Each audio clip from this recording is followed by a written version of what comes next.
Hello बच्चों, कैसे हैं आप लोग।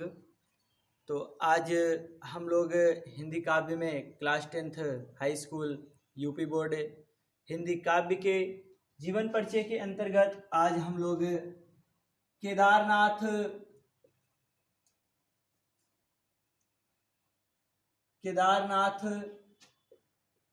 सिंह का जीवन परिचय है ना। हम क्या करेंगे, केदारनाथ सिंह के जीवन परिचय का आज अध्ययन करेंगे। 2-4 दिन से आप लोगों की वीडियो किसी कारण से अपलोड नहीं हो पा रही थी, तो आज आपकी केदारनाथ सिंह जी का जीवन परिचय कंप्लीट करेंगे और इसके बाद आप लोगों का हिंदी गद्य का सिलेबस भी कंप्लीट कर दिया जाएगा। ठीक, और जैसा कि आपसे बोला गया था कि आपका जुलाई से टेस्ट कराने के लिए हिंदी का प्रयास किया जाएगा और संस्कृत का आपका जो एक चैप्टर बचा हुआ है उसको भी कंप्लीट करने की कोशिश की जाएगी। ठीक, तो आज हम लोग देखेंगे केदारनाथ सिंह का जीवन परिचय। तो इसमें आप लोग लिखेंगे आधुनिक कवि केदारनाथ सिंह जी का जन्म। आधुनिक कवि केदारनाथ सिंह जी का जन्म सन 1934 ईस्वी को बलिया के चकिया गांव में हुआ था। बलिया के चकिया गांव में हुआ था। इनकी प्रारंभिक शिक्षा गांव के एक विद्यालय में हुई एवं उच्च शिक्षा बनारस में संपन्न हुई। ये अध्ययन काल से ही पढ़ाई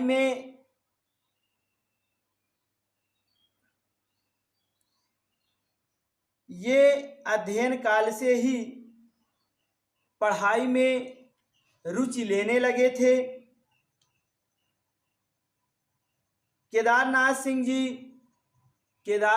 जी डॉक्टर नामवर सिंह, काशीनाथ सिंह, कवि त्रिलोचन, डॉक्टर शिव प्रसाद सिंह, डॉक्टर शंभुनाथ सिंह के संपर्क में निरंतर रहे।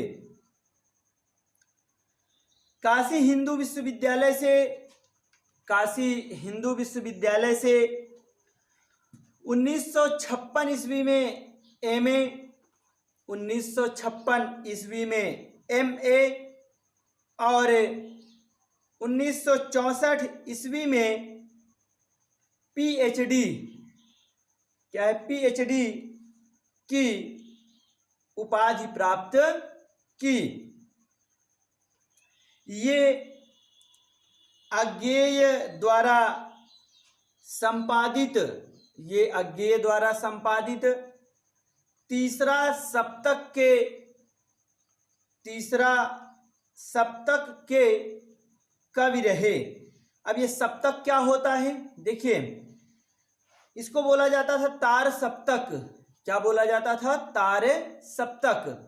और तार सप्तक में क्या होता था? 7 कवियों का समूह होता था। तो जिसकी शुरुआत सच्चिदानंद हीरानंद वात्स्यायन अज्ञेय जी ने किया था, तो जो इनका तीसरा तार सप्तक था उसके ये कवि थे, मतलब उस 7 कवियों में ये भी रहे। कौन? केदारनाथ सिंह जी। वही कहा जा रहा है कि ये अज्ञेय द्वारा संपादित तीसरा सप्तक के कवि रहे। वर्ष 2013 का 49वां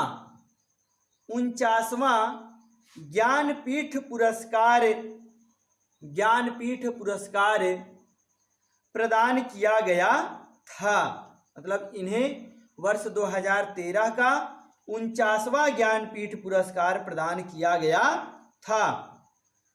कुछ समय तक गोरखपुर में हिंदी के प्राध्यापक भी रहे।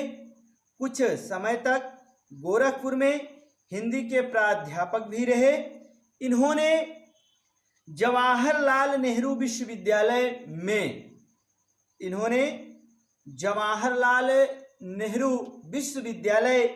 में भारतीय भाषा केंद्र में, है ना, भारतीय भाषा केंद्र में अध्यक्ष के रूप में काम किया था। अध्यक्ष के रूप में काम किया था। इनकी मृत्यु नई दिल्ली में 19 मार्च 2018 ईस्वी में उपचार के दौरान हुई। इनकी मृत्यु नई दिल्ली में 19 मार्च सन 2018 में उपचार के दौरान हुई, है ना।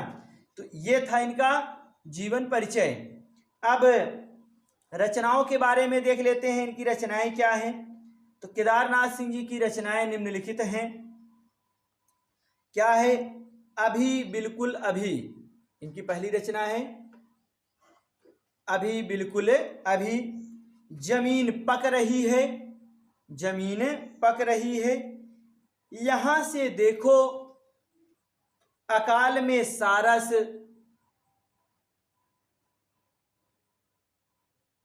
बाघ टालस्टाय और साइकिल, एक में ही है, टालस्टाय और साइकिल। सृष्टि पर पहरा, उत्तर कबीर और अन्य रचनाएं,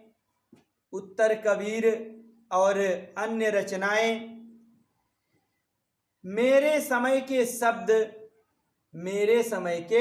शब्द, ताना बाना, क्या है? ताना बाना आदि। ये इनकी क्या है?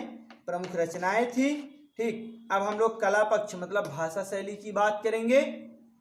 भाषा शैली में लिखेंगे केदारनाथ सिंह की भाषा शुद्ध साहित्यिक खड़ी बोली है। इन्होंने आम बोलचाल की शब्दावली का अधिक प्रयोग किया है। कहीं कहीं पर भोजपुरी के शब्द भी मिलते हैं। इनकी अनेक ऐसी रचनाएं हैं जिनमें ग्रामीण शब्दों का प्रयोग किया गया है। ठीक, ये हो गई भाषा शैली की बात। अब बात आती है भाव पक्ष की। किसकी बात आती है? भाव पक्ष की बात आती है। तो भाव पक्ष में लिखेंगे केदारनाथ सिंह जी ने गांव, देहात, शहर, पहाड़ से लेकर महानगर तक के तमाम अनुभवों को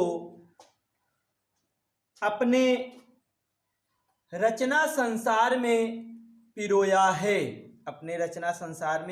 है। अकेलेपन की त्रासदी हो या संघर्षशीलता, बाजारवादी अर्थव्यवस्था के दुष्परिणाम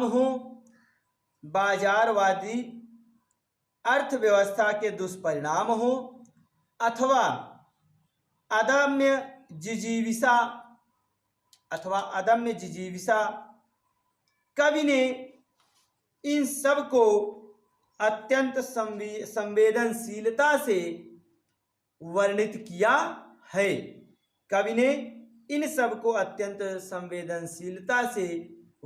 किया है। ठीक, तो ये था आपका केदारनाथ सिंह जी का जीवन परिचय।